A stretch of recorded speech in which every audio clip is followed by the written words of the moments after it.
መጽሐፍ ቅዱስ ላይ ኃጢአትን መደበቅ ምን እንደሚያመጣ የሚያሳይ አንድ ታሪክ ልንገራችሁ። ታሪኩ የነቢየ እግዚአብሔር ዳዊት ታሪክ ነው። ዳዊት በሕይወቱ እድሜውን ሙሉ ያለቀሰባት አንድ ኃጢአት ሰርቷል። ምንድነው ካላችሁ፣ በመጀመሪያ ሥራ መፍታት።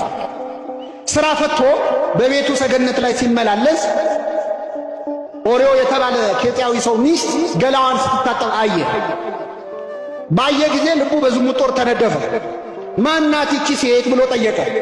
የኬጢያዊው የኦርዮ ሚስት ናት አሉ። አስመጣት። ተመልከቱ፣ ኃጢአት የሚጀምረው ማናት ሲባል የገሌው ሚስት ናት ሲባል ማቆም አለበት። ባለ ትዳር ነው ሲባል ማቆም አለብሽ። ባለ ትዳር ናት፣ ባለ ትዳር ነው ከተባለ በኋላ ጨዋታው ከቀጠለ መጨረሻው ነው። ማናት አለ፣ የኦርዮ ሚስት ናት። አስመጣት፣ አስነወራት ይላል። ምን አለ መጽሐፍ ቅዱስ? ባልና ሚስት ተስማምተው የሚፈጽሙት ሩካቤ አወቃት ይላል። አዳም ሚስቱን ሔዋንን አወቃት ይላል። ከሕግ ውጭ ከሆነስ አስነወራት ይላል። ግብሩ አንድ ነው፣ ግን እግዚአብሔር የሚያየው በተለያየ አይነት። ይችን ሴት አስመጣት፣ አስነወራት። ሴቲቱ ገላዋን ትታጠብ የነበረው ከወር ልማዷ ነጽታ ነበርና ወዲያውኑ ጸነሰች። ከዛ እንዳረገዘች ላከችበት መልእክተኛ። ስለዚህ ዳዊት ምን አረገ? ጦር ሜዳ ደብዳቤ ልኮ ኬጢያዊውን ኦርዮን አስመቶልኛል። እንዴት ነህ? ጦሩ እንዴት ነው? ሰላም ነው ያለው።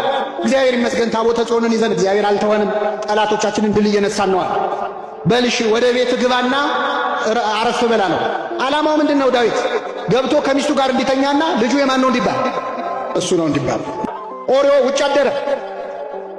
ከዛ ዳዊት ሲያጣራ ውጭ አደረ። ምን ነው አለው? የእግዚአብሔር ታቦት በደጅ አድራ፣ ታቦተ ጽዮን በደጅ አድራ፣ የእስራኤል ጎበዞች ወጣቶች ከጠላት ጋር እየተዳነቁ እንዴት እኔ ገብቼ ከሚስቴ ጋር ተኛለሁ አለ። አይገርም? ኦርዮ ኬጢያዊ ነው። ኬጢያውያን አሕዛብ ናቸው። ከአሕዛብ ወገን መጥቶ ተገርዞ ነው እስራኤል ላይ ሆነ። ኬጢያዊው ኦርዮ ለዳዊት ስለ ታቦተ ጽዮን ክብር ይንገረው። በእውነት አይገርማችሁ? ስለ ታቦተ ጽዮን ክብር፣ የእግዚአብሔር ታቦት በደጅ አድራ። አንዳንዴ እኮ የማያምኑ ሰዎች ከኛ ተሽለው ይመክሩናል። እና ኦርዮ ስለ ታቦተ ጽዮን ክብር ለዳዊት እንዴት